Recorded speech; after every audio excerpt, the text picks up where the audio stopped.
Hi, everybody, and welcome to another episode of the GCSAA Podcast, presented in partnership with Envu. I'm your host, Scott Hollister, and glad you could join us for episode 64 of the podcast.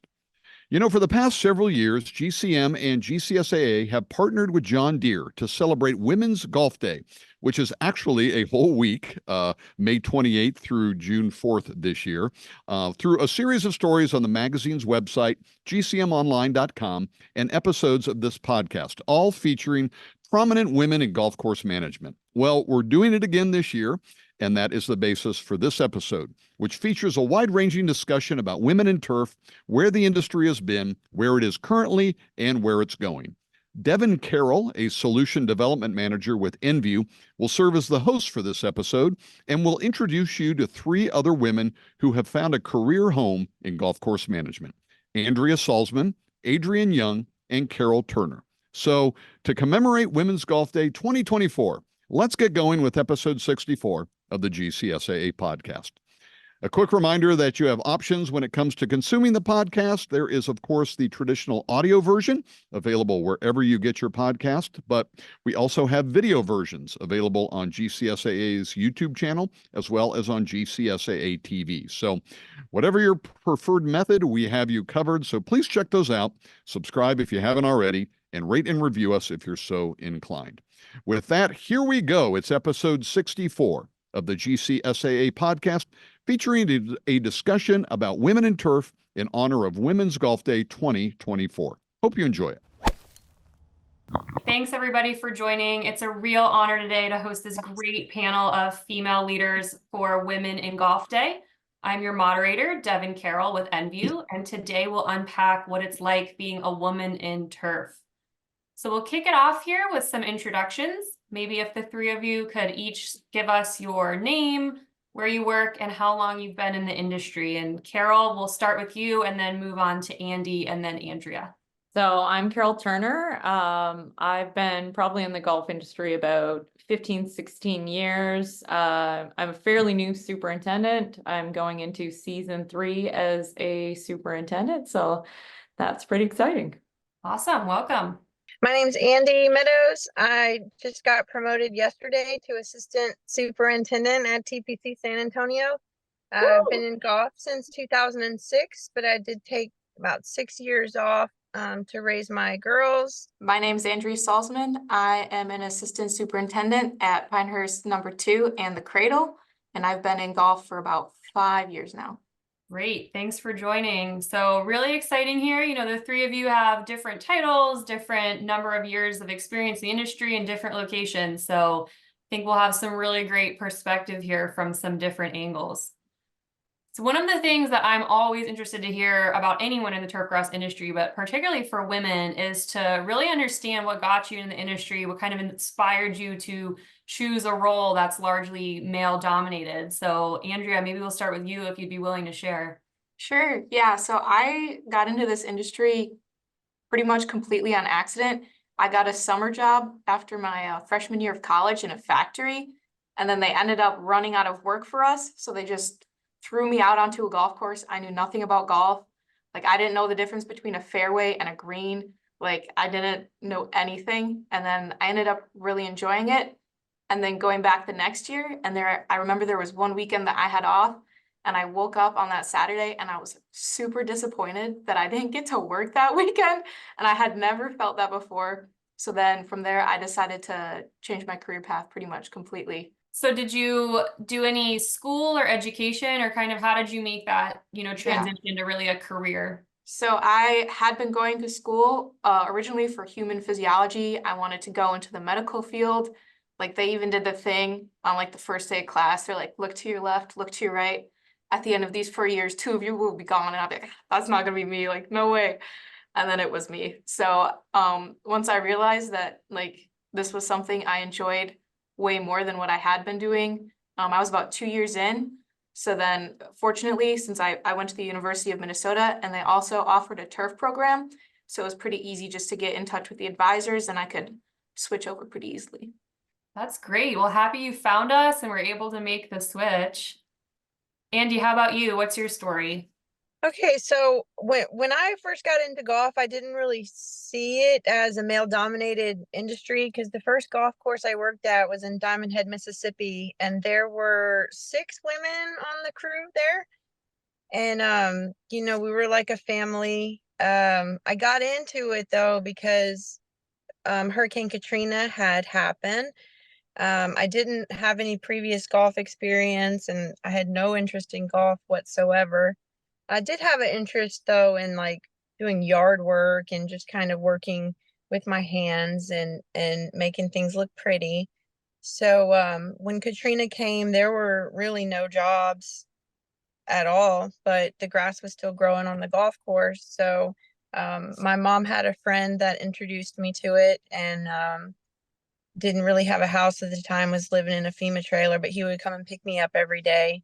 And so it really motivated me to get out there. But once I touched foot down there and really could see, the work that I was doing kind of playing out and I became hooked immediately and then became really passionate about it and stuck with it ever since. I haven't left the industry at all. Been here the whole time. Yeah, it's a great story. Caught the turf bug. And that's interesting, actually, that you didn't really have the perspective that it was a male-dominated industry. Mm-mm. And I still, I see so many women now. I'm connected with so many women that I'm not seeing it so much as that anymore. I see the change happening. Super. I see it too. Glad to hear that Yeah. others are feeling the same. So Carol, would you like to tell us what's your entry story? I feel like we all have similar. We didn't just, go to school and decide this is what we do. I was actually working over on Big One Island, which is where I am currently, for a construction company for a season or two. And I always saw the greens crew driving around on their gators, having a good time. Once again, I didn't know it was a male-dominated industry because Big One's almost pretty always 50-50 staff. So it just looked like fun. So the next year I decided to work on the greens crew here and had a blast, but I never really thought of it as a career. It was just me having fun, just enjoying my time here. And I got back out of the industry because I didn't want to work weekends because I was in, my early 20s and I didn't want to work weekends. But every time I drive by a golf course, probably in the next, I think I was out of the industry for 7 or 8 years, I would always be staring at the golf course. So that's probably a sign I should come back. And then I decided to take a break from my job. I was working as a personal trainer and I haven't left since. And the irony is I needed a break from my job, so I wanted to go do something easier. And now I'm a superintendent, which is not easier. But, I love it a little bit more, I think, than what I was doing. Excellent. Well, yeah, sounds like we've got a really passionate group here with lots of experience. So I'm curious, Andrea, we didn't really ask you about if you knew it was male dominated, but clearly, Carol and Andy did not. So once you kind of discovered that it was male dominated, did that change your perspective, or what's it kind of like to work day to day when you are surrounded mostly by men? So it didn't really deter me. I think it kind of motivated me a bit more. I do feel like I think I used to feel like I had to work a lot harder to be probably taken as seriously as some of the guys. But yeah, it didn't really deter me at all. Glad to hear. Andy, Carol, any experiences on your side along those lines? It did become, when I moved on to the next golf course I was at, and I kept getting mistaken for the gardener, it became pretty obvious. So I've gone back and forth. I've been lucky enough. I worked at Ladies Golf Club of Toronto. So obviously there was going to be no issue there being a women's, mainly female membership there. But yeah, it definitely became more noticeable. And I also think it became more noticeable in ways as I worked my way up through the ranks. When you walk into a conference and you're the only woman there, or you spot the other ponytail across the room and you're like, I have to go talk to her, and nobody's in the bathroom. That it became really obvious. But to what Andy said too, I've been so lucky. I think I came up in the right time that immediately, as soon as I became second assistant, I just happened to like meet this great network of women. So I've been lucky enough that even though I'm abundantly aware of it when I'm in certain social situations, I always have a few of, my closest friends in the industry nearby. Yeah, definitely seems like the network is growing, and I'm always excited. When I first started, I felt like I knew all the women that there were, but very swiftly that's not the case. I'm meeting a couple of new ones today, and so it's exciting to not always feel like the unicorn. Yes. Andy, how about you? Did your perspective change at all as you kind of moved clubs or had more time in the industry? Yeah, it did. It did. Because there was a period of time there, and Texas has been slow to change. There's not a whole lot of women assistants or superintendents here. And in the South, I think in general, I hear about it happening in Canada and California, but I just noticed that I'm real competitive, and I feel like a lot of when I first start in a new golf course, some people may think I'm there for the wrong reasons. So as time goes through, I just kind of have to establish a work relationship with people and show them rather than tell them, I'm about business, I'm a professional, I'm good at what I do. And I know those things take time. So just I've definitely noticed, but I'm happy to be the person. I'm happy to represent women in the turf industry and show them this side of what women can bring to the turf industry. So That's great. I know it's really a big tagline on the sports side of things, but the see it, be it movement, which I really think is twofold, right? You're seeing it so that younger girls and others entering the industry see that they can be it too. But the flip side is you're also showing, to the men, to the people higher up at the clubs that you work at, that, you can do it and you're here to stay. So I think that frame of mind is definitely important. mm-hmm. So it sounds like the three of you have, mostly had a really positive experience, fitting in to your crews and felt well accepted. But does anyone have a challenge that they're willing to share that's kind of unique to being female, and maybe give us a little bit of story on how you overcome that challenge? I was very comfortable in the assistant ranks. I'm still very comfortable, obviously, as a superintendent, but I do feel like, yeah, like I don't want to say I'm questioned more, but I do think I am questioned more. Not all the time, but there's definitely certain things where I feel like I'm being assertive, and I don't think I have a personality much different from your average superintendent, but I think it comes off as I don't like the B word, right? Like I don't want to like I'm just, setting my boundaries and trying to do what's best for the crew or the golf course. And I feel like I have to approach things different than some of my male counterparts at times. Or I'm being angry, or my voice is too loud.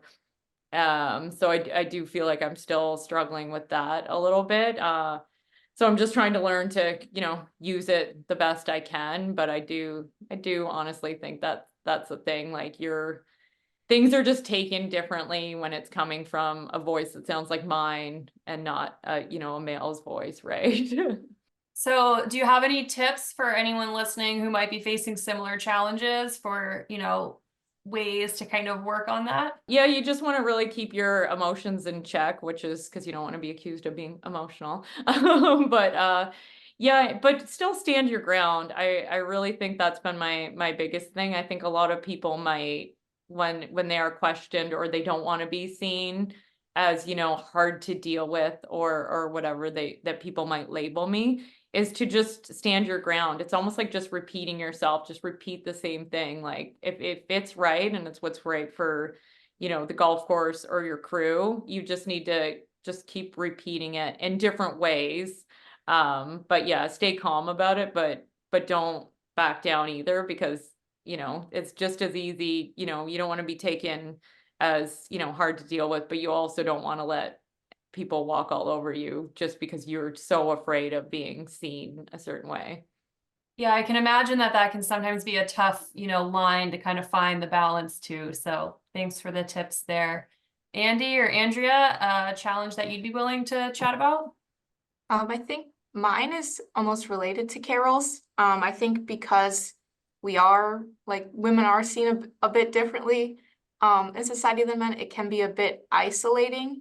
And I do feel like I have felt that, like, mostly unintentionally in the workplace, but like when somebody tells me I can't do something because I'm a girl, or they'll like purposefully stop conversations with the intention of being like respectful, just like general things like that, being treated a little bit differently, I can feel that it's a bit isolating. So that's probably a challenge that I've encountered. Have you kind of been folded into the Women in Turf network? Like, do you have, mentors or other women that you can rely on? Yeah, I've met a couple of women in the industry, and that has been super helpful with the isolation part. Because like the guys, like they're all very nice, but they don't really have those same challenges or experiences. But then meeting other women like yourselves, like it's great to be able to like talk about this stuff and know that everybody else goes through it too. So Yeah, I imagine sometimes you just kind of need that sounding board, right? That it's not something you're doing. It's just kind of the unfortunate reality if that's how it is. But I know I find comfort sometimes just to hear that someone else has gone through the same thing and, it's ultimately okay in the end. Mm. Andy, anything you'd like to share? Sure. I feel like there's so many challenges, honestly. Like my brain is going all over the place. And I'm not going to sugarcoat it. I mean, it's not easy. It's not an easy career path, but it is really worth it. One of the biggest challenges I've had, having children in a family, but still wanting to, move up through the ranks, is finding that work-life balance where my kids aren't sacrificing for my dream, and trying to show my workplace that I am passionate and I'm just as good as the next person, but still having these responsibilities with my kids where they need to be checked out, they need to go to the doctor.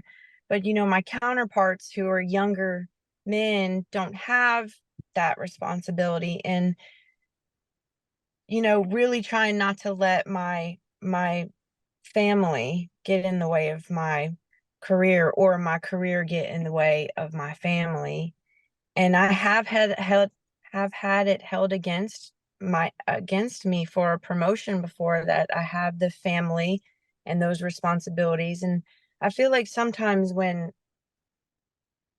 I tried to move up, like they'll look for any excuse they can, whether it's, or you have personal stuff going on at home, or they'll look for any type of excuse not to promote or not to support.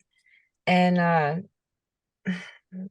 that's one thing that, and then of course the money, we don't make a lot of money in this industry, but in order to make a lot of money, you got to move up, and then their sacrifices have to come from somewhere. So that's probably been one of my biggest struggles the past like 3 years, is work-life balance with a family.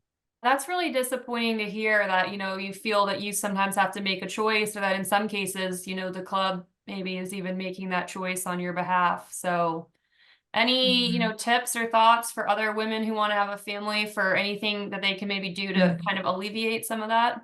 So I waited to pursue it as a career until my kids got old enough. I went to school while they were younger, and while they were still developing, still in preschool, elementary school, potty training. I didn't miss any of that.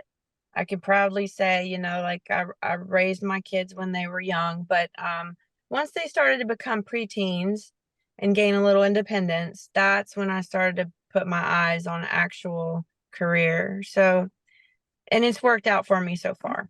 Good. Well, you are the living proof that in the end it is possible. So thank you all for sharing. I know sometimes it's tough to have, those conversations on challenges, but I feel like just kind of getting them out in the open, or, putting the elephant on the table, if you will, is important for other people to hear, like we just talked about, that others are going through it too, and there is a way to get past it and succeed in the end. But interestingly, all of you talked about challenges really related to kind of soft skills, right? And agronomics has not come up at all, which I think is an interesting point. So wanted to just see everybody's thoughts, what do you think are the most important skills to be successful in this industry, other than being a studied agronomist? So far, I've observed that being organized is very important and something I need to work on, but when I am, it definitely pays off. I just think it's the people skills. Since I don't think I'm the best agronomist, even in the neighborhood. But the thing is just you're not doing the actual work anyways. I have a decent sized crew here. It's just building a team, building like my team is amazing. I couldn't do it without them. And just actually caring about them. That was the main thing on my resume when I applied to be the assistant superintendent here. And I've leaned on this as being superintendent as well. As I make sure to be out there with them. I check in with them at the end of the day. It's like, I'm not doing the work. I couldn't do it without them. This is a huge property. I can't cut all the grass. I'm not on the sprayer very often, right? So it's just, is treating your people well, and they will treat you well. I love that. I think that holds true for a lot of industries, but definitely given the long hours and tough work, that you all do. Yeah, so I like what Carol said. That's a big part of it. Because I feel like your opportunities are only available to you in your circle. And the more people you know, the more opportunities you have. Nobody had really heard of me until I made a Twitter account, and then all of a sudden it was like boom, boom, boom. It started happening, and I had waited so many years for that. So I think Twitter is a really good tool to just kind of network out. But definitely, like, just getting to know people for who they are and not what they do. I think that goes a really long way. For like any industry, but those leadership skills, that's kind of what I've been focused on lately, is trying to work on my leadership skills to try to get people to like actually want to do what I ask them to do, instead of like hating every second of it. And so I think that's a nice little skill that I'm trying to learn. You buried like 3 or 4 really good nuggets in there. I definitely want to call out the Twitter one, at least in my experience. Once I got myself involved in the industry, it just opened up this world of opportunity. And every time I've asked for something, whether it's, can I come shadow someone? Can I have your phone number? Can we get on a call? The answer has always been yes. I really can't think of an instance where I was told no. And so I think that's really important, that personal branding, and it can be a little bit scary to kind of put yourself out there on Twitter or shake hands at conferences, but I really think this is a giving industry that if you do it, you get something back.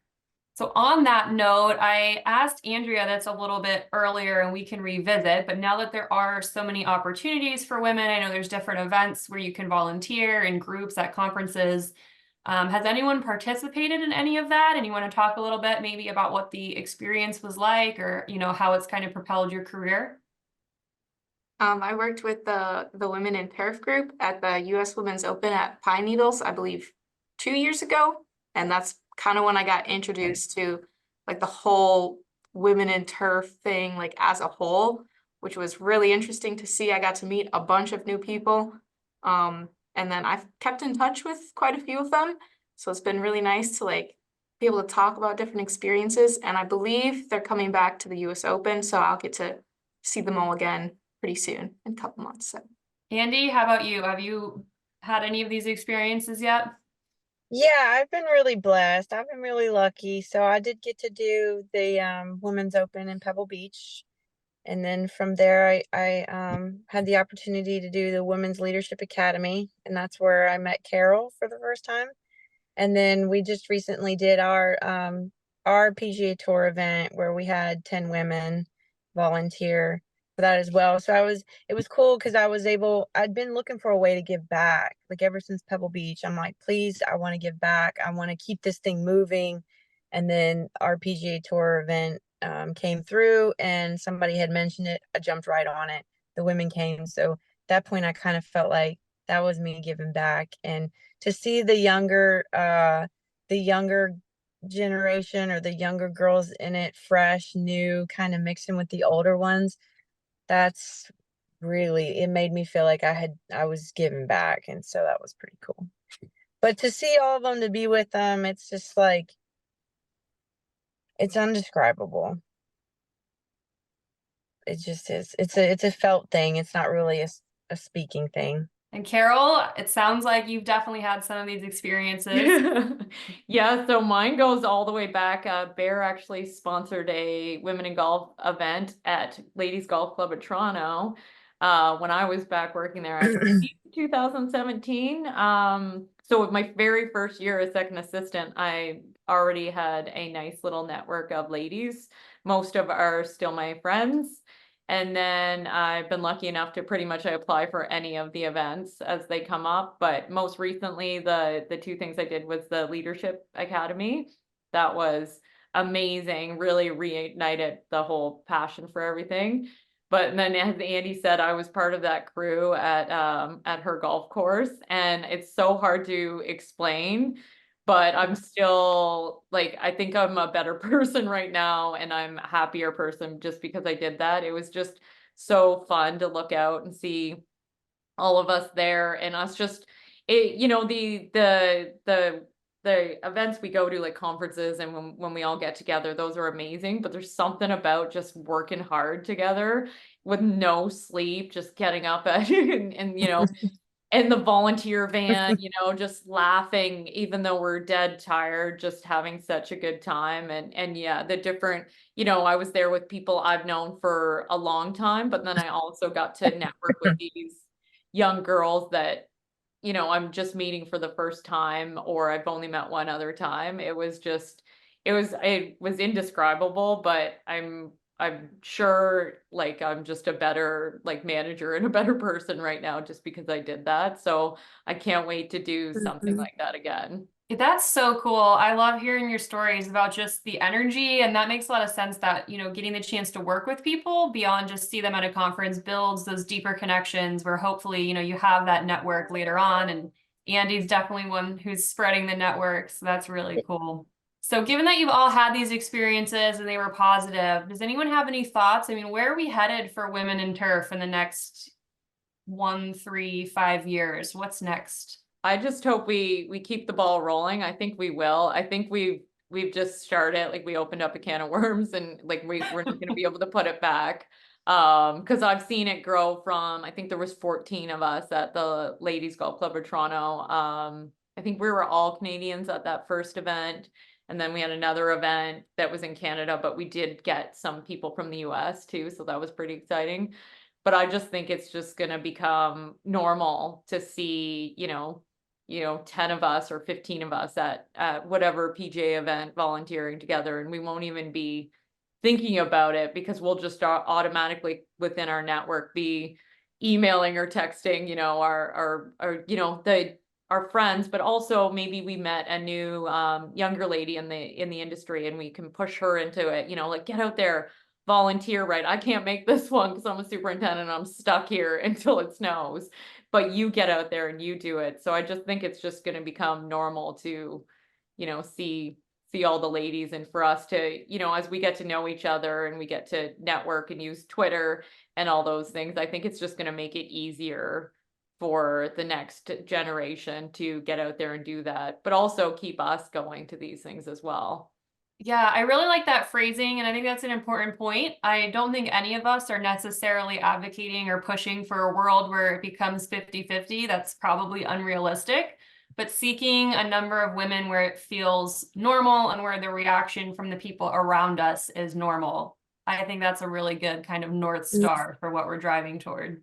It sounds like things just keep getting bigger and bigger. I know that the US Open I worked at Pine Needles, they had already talked about like, okay, now we can't all go to the same tournament because there's just too many of us. that they had to split people between Pine Needles and Pebble Beach. Like they had to start splitting the group in half. And I feel like it's just gonna keep going and going. Like I've already met quite a few like women my age that are getting into this. And I do feel like it's becoming more and more common. Especially like I had never heard of a female superintendent, and then I met one, and now I meet 5, and like I feel like it just keeps expanding. I just hope it gets easier. I hope it gets easier and more accepted and more welcoming and more I don't know, just open. I just hope to see people's minds get changed one event at a time, one conference at a time, one person at a time, and then it just becomes the people are getting, jobs because they're qualified for it. And then, having more women in these higher positions will get more women in lower positions and more mentorship. I would love to see more of that. More women mentoring younger women and just more activity and easier promotions. All good things to work toward. And this ties really into one of the questions I definitely wanted to make sure we hit on. So I think things are moving in the right direction, but there's room for improvement. And we've talked about some challenges. So if I'm a male superintendent listening to this call, are there ideas or what are some action items, like something that I can start doing tomorrow at my course or in the industry to try to be more welcoming and attract more women? The thing that always strikes me about is like obviously they don't realize they're doing it, but we all are attracted to people like ourselves, right? So we generally we start like training up the people that remind us of ourselves. We're all guilty of it. Myself, I have to, we all have our bias. So is to, so if you're a male super, just because you're talking sports or whatever you have in common with the guy, maybe the girl has the interest in learning about irrigation or spraying or whatever. And if someone, like I didn't just go to school for this, if someone hadn't taken interest in me, but I watched it a lot of times before I knew this was a career, where there'd just be some guy and he'd get along and they'd be buddies with the super or the assistant or maybe even a second assistant. And so they start to get taught different things and then they take interest and then they go to school. So maybe just look around you and see that, maybe the girl is just there to cut greens for the summer or fairways. That happens with guys and girls. That's the nature of the job.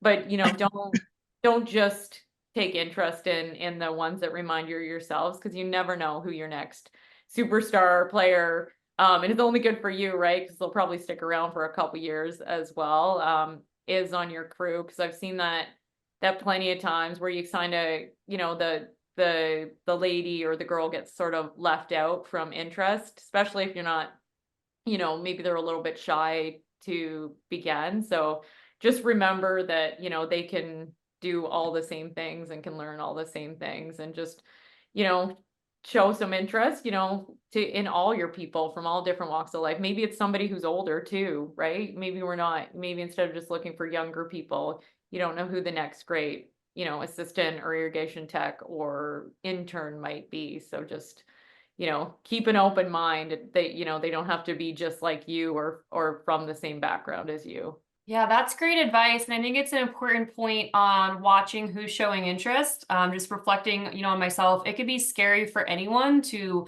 run a piece of equipment or do something they've never done before. And I think especially as a woman, I'm the only woman on the crew, you're like really nervous to get up there on some piece of equipment. So maybe also take that time to take them aside in a comfortable space and give them space to show the interest. That's another area where I think people could just pay a little bit more attention sometimes. Andrea, I see some strong head shaking. Yeah. You have something similar? Yeah, definitely. I feel like, at least in the first course I worked at, that girls were just always underestimated. Like we only got divots or buffalo blowing. That was the only thing they ever assigned to us, unless we like went out of our way to ask to learn something different. So, but then like all the new guys could like go do anything right away. And I'm like, what is this?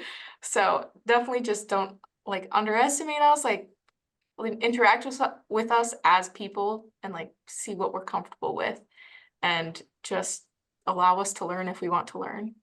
Yeah, give everyone their space to shine. Mm. Andy, something else to add? I think those were both really great, but I kind of feel like it starts with having a woman's bathroom. I know that sounds crazy, but it was funny when the girls came here and they saw we actually had a woman's bathroom. It was like, you have a woman's bathroom? I'm like, yeah, but I've been to many other courses that don't have that, and it just shows welcoming to some extent, like you're trying to make an effort and you value, that individual being there at your course. Another thing I think is really helpful in our meetings when I first started here, we have a weekly agronomic meeting, and I didn't really say much at first because I didn't want to come off like Carol, or how people view her sometimes. I wanted to observe.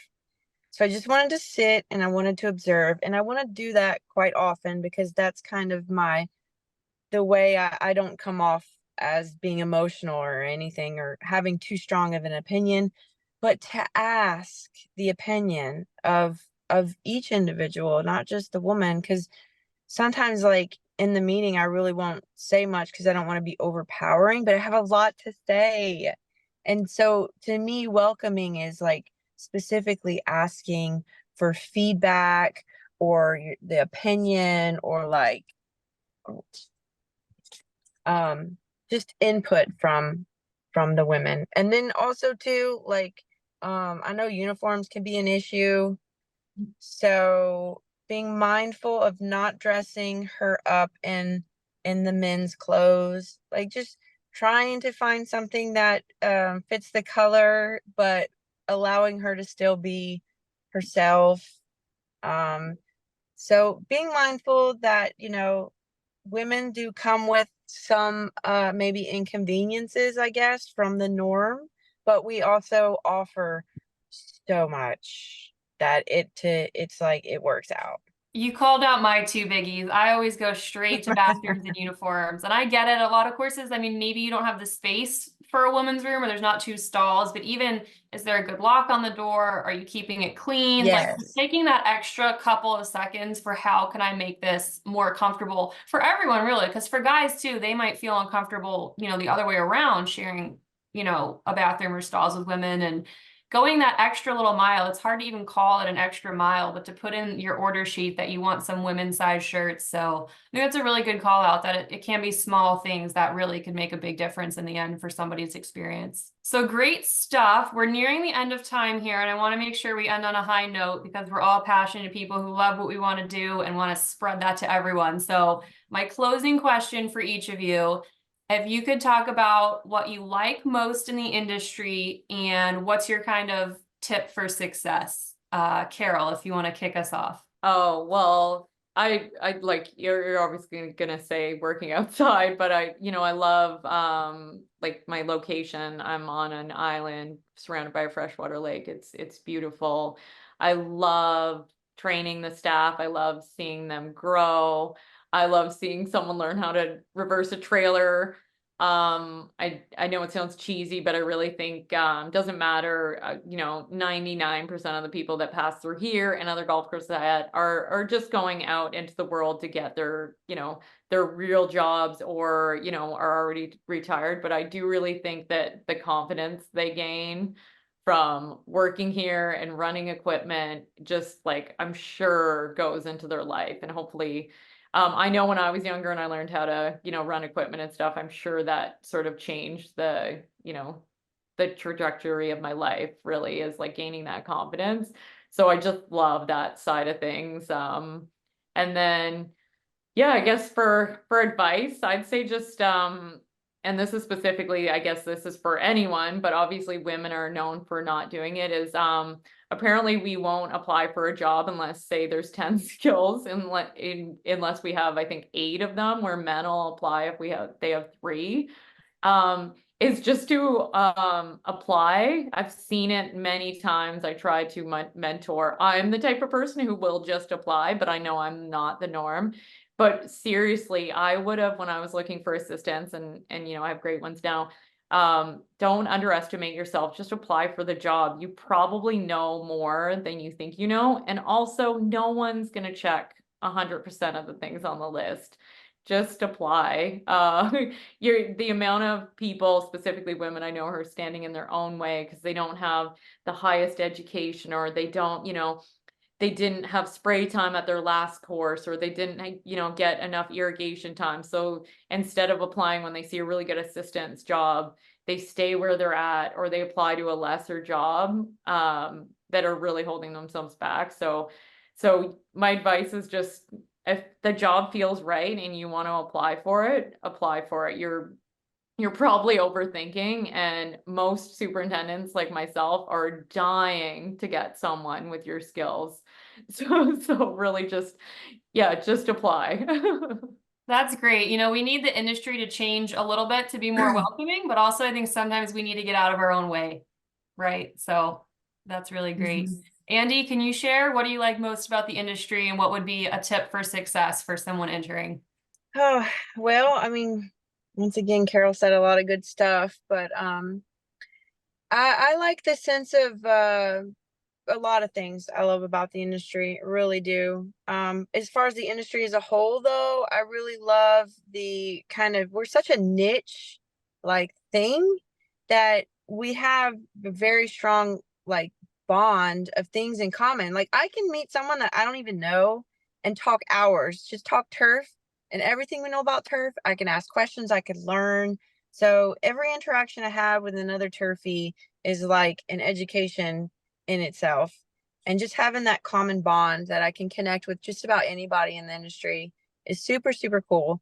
But as far as my day-to-day goes, I would have to say that like I'm a people person. I love managing, I love teaching, I love coaching, I love, you know, like Carol said, like teaching life skills to these young men that like don't know how to drive a standard, and they're working with their hands, you know, they're getting in shape, they're losing the depression that they came here with, they're being outside, they're getting that morning sunlight, like everything that's like suggested for mental health is like in our day-to-day life. And we're teaching life lessons, like nature teaches us lessons, like the seasons come, the seasons go, like it's to be connected that closely with and the oneness with everything in nature and the seasons and the people and the tribe.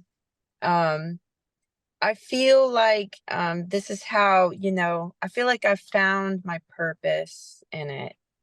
And I'm really happy and passionate, and I try to spread it to everyone I meet. So, and then one I guess the advice I have is just love what you do. Practice, master the skills. Patience takes a while to master a skill. Perseverance, no matter what. No matter, I'm doing this no matter what. Okay, that's been a big one for me. And then what I found with all that is stuff falls into place when I'm doing what I love, and when, you know, I'm following my path no matter what, discipline. And there's so much. I could go on and on forever, but yeah, just stick with it no matter what. Perseverance, discipline. That's my advice. Andrea, how about you? Yeah. I like most and really drew me in was like the team that you get to be a part of. Like we work long hours, and sometimes the jobs aren't fun, and sometimes it's really hot out and everyone is grumpy. But I feel like that really ties us together. And then like even outside of work, like if I have personal issues or if somebody else does, like I have gone to my coworkers, and like people have come to me, and like I hope all feel comfortable going to those people that we work with like day in, day out to like do something and get something accomplished together. We just really learn each other. And I feel like that support system is something that I don't really see in like my friends or family or people that work in an office. Like those are not really common relationships with coworkers that I feel like I see around. So that's definitely something I'm super grateful for in this industry. And then as far as advice moving forward, being so like young and new to this, something I've most recently learned is being uncomfortable isn't necessarily a bad thing. It means there's room to grow, room to ask questions, and then just to have the courage to try new things, to ask questions, even if you think you look stupid, like that's the only way to grow. So that really resonates with me. Yeah, you've got to be uncomfortable to grow, and putting that in perspective sometimes really makes a difference. Really appreciate you taking the time out of your super busy schedules to hop on the podcast and for being so candid and willing to share your experience. Also want to give a shout out to our sponsor, John Deere, and thank them for hosting this podcast to celebrate Women's Golf Day with some women in turf. Have a great night, everybody. Well, that puts a wrap on episode 64 of the GCSAA podcast. My thanks to Devon Carroll, Andrea Salzman, Adrian Young, and Carol Turner for taking the time to be a part of this special podcast that we're presented in partnership with John Deere. You can read more about these women and their journeys in the turf industry on the magazine's website, gcmonline.com, in stories that will appear during the entire celebration of Women's Golf Day, which runs from May 28th through June the 4th. Plenty more good stuff to come here on the podcast, but until then, we will say goodbye with a thank you to our podcast editor, Evan Shapiro, to everyone at Envu for their ongoing sponsorship of the podcast, to the members of the GCSAA Board of Directors and the awesome staff at GCSAA headquarters in Lawrence, Kansas, and of course, my thanks to each of you for subscribing, downloading, and listening. Until next time, stay safe, stay healthy, and we'll catch up again soon on another episode of the GCSAA Podcast.